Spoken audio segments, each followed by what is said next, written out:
Hi mga langga, so welcome back again to our YouTube channel. Today, sa Nylene and Kyle Macau Live. So, tara mga langga, so for today's video, so dadalhin ko po namin kayo dito sa Balutan area. So, this is the Balutan area in Bohol mga langga. So, we're located in Plaza in Tagbilaran City mga langga. So, ayan na nga, dinala kami ng mga kapatid ko dito sa Plaza kasi gusto nilang kumain ng balot, and then si Kyle din on the go din kasi nga gusto din niya kumain ng balot mga langga. So dito sa Bohol, so ayan, nakarating kami dito. So dito sa nakahilera dyan mga langga is mga napakaraming nagtitinda ng mga balot mga langga. So may naka-display din yung mga ganyang table na pwede kang kumain.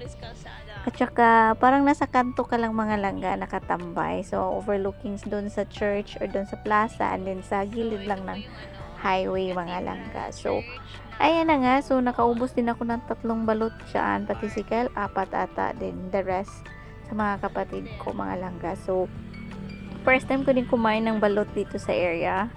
Since, nung nasa Bohol pa ako. So, ngayon, nung pagbalik ko lang galing dito sa, pag-uwi ko lang Pilipinas, saka ako nakakain dito sa Balutan na area dito mga langga. So, ayan, nakaka-amaze din. So, ayan. So, nag-enjoy din naman kami kumakain dyan sa Balutan na area. At saka napaka-simple lang talaga mga langga. So, ang pinaka-gusto ko dito talaga yung mga langga is yung suka na galing talaga sa niyog na pure talaga na suka talaga mga langga na napaka-asim na may sibuyas at saka bawang mga langga. So, ayan.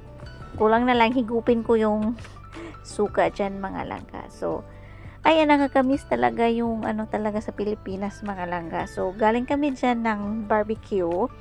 And then, after namin naghapunan mga langga. So, pumunta kasi kami dun sa maliit naming tirahan. Yung binili naming maliit na bahay.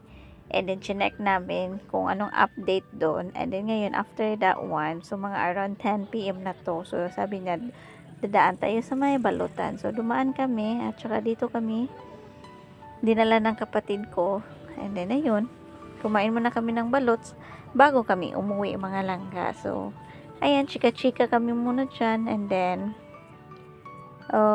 yun lang. And then, napakasaya talaga pag nasa Pilipinas ka mga langga. So, ang dami mong gustong kainin na lalo na kapag nasa street na pagkain, street food. So, balot, mga quick, ganun, tempura. So, that's ang time na yan, walang tempura mga langga. So, naghanap ako ng tempura, mga quick, ganun mga langga. So, wala akong nakita. Kaya, itong balot na lang ang binanatan namin na kainin na at imukbang mga langga kasama yung mga kapatid ko mga langga. So, yan lang mga langga. So, that's it na may pakita ko sa inyo for today's video. So, just enjoy the rest of the video mga langga. And then, don't forget to like and subscribe and hit the notification bell so that you'll be updated in our next video mga langga. So, see ya in our next vlog. And then, just enjoy the rest of the video. So,